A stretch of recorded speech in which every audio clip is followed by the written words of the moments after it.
considero como perda e como lixo, a fim de eu ganhar a Cristo e ser achado nele, achado nele. Aleluia, aleluia, aleluia, aleluia.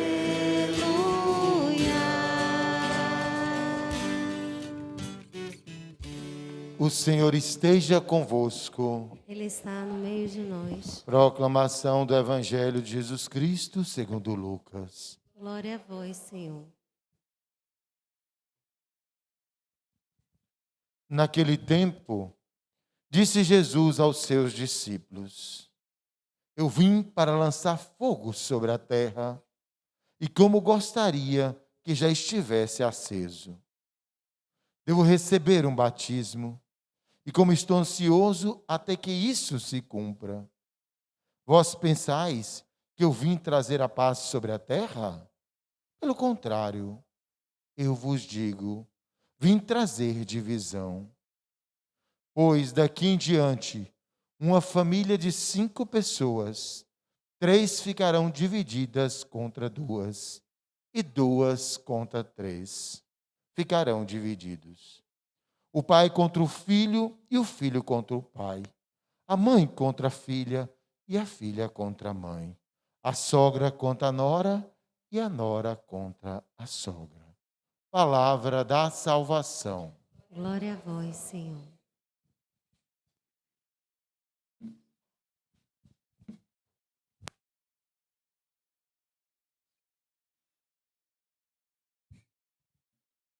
Meus irmãos e minhas irmãs, também você que nos acompanha através das redes sociais, desejo que a graça e a paz de Deus, nosso Pai, esteja em vossos corações. Nós escutamos esta palavra que aquece os nossos corações e ilumina os nossos passos. O que nós podemos levar como mensagem hoje para a nossa vida, deste evangelho que nós escutamos. Quando Jesus nos diz que ele veio lançar fogo sobre a terra e como ele gostaria que estivesse aceso.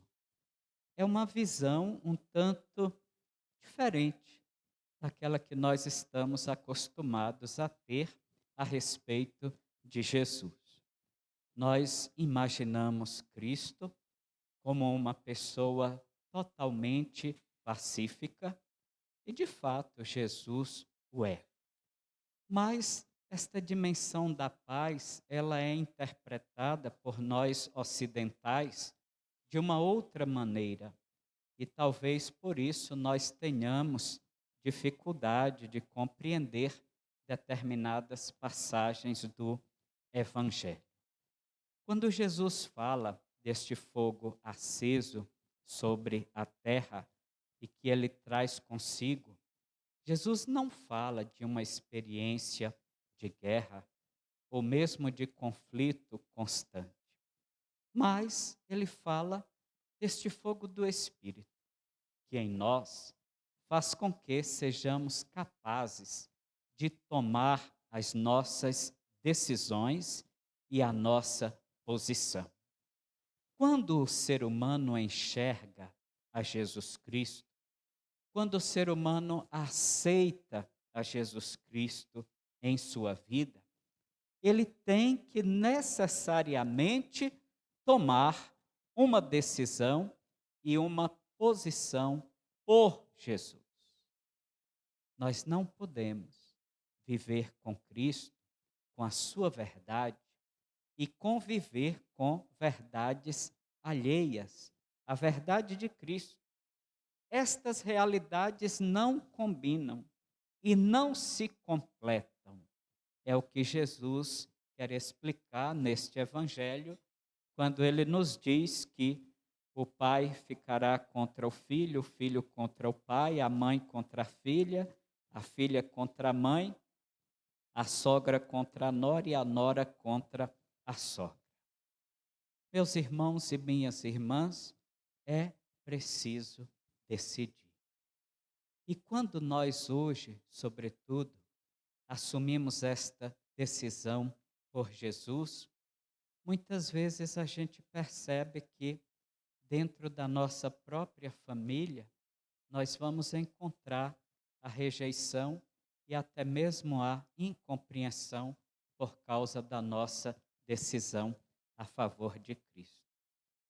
Isto gera uma espécie de divisão, não uma divisão no sentido de separação, uma impossibilidade de diálogo, de conversa, não é neste sentido, mas necessariamente, quando nós decidimos por Jesus, aqueles que não aceitam Jesus, criamos naturalmente esta experiência de decisão ou mesmo de ruptura. Aqueles que convivem com outras experiências na família, outras experiências religiosas, devem compreender com muita clareza ou com muita lucidez o que eu estou explicando para vocês neste momento. Mas o que eu quero dizer com isso? Que mesmo tomando a nossa decisão por Cristo, isto não impede que nós possamos ter uma vida de comunhão, mesmo tendo uma decisão clara.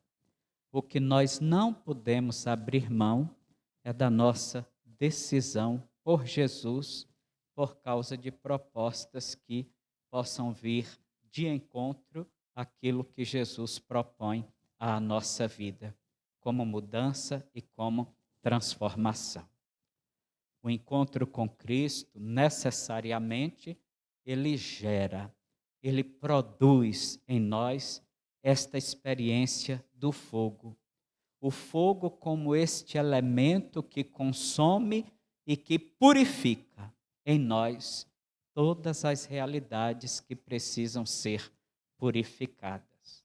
Deste modo, quem caminha com Cristo vai afunilando a sua vida ao longo da existência e vai experimentando este fogo purificador que vai nos levando a esta experiência de transformação cotidiana, fazendo com que nós sejamos cada vez mais parecidos com Jesus.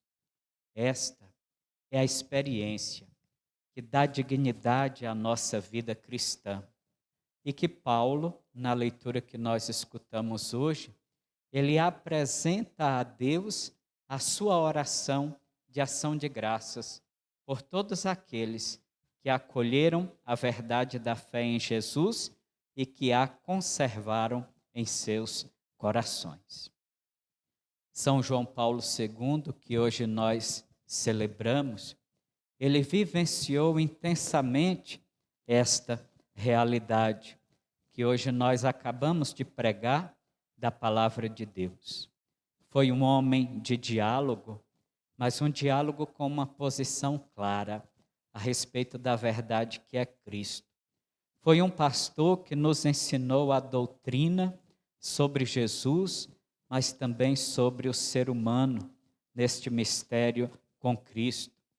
Foi um pastor que nos conduziu à verdade que é Cristo e nos convidou para que nós não tivéssemos medo de abrir, de escancarar as nossas portas para que Jesus pudesse entrar. E esta porta é a porta do nosso coração, que precisa estar constantemente escancarada para que o Senhor em nós possa habitar. Que nestes tempos conturbados que ora nós vivenciamos na igreja, que São João Paulo II possa interceder para que sejamos testemunhas de Cristo em todas as realidades. Louvado seja o nosso Senhor Jesus Cristo. Para sempre seja louvado.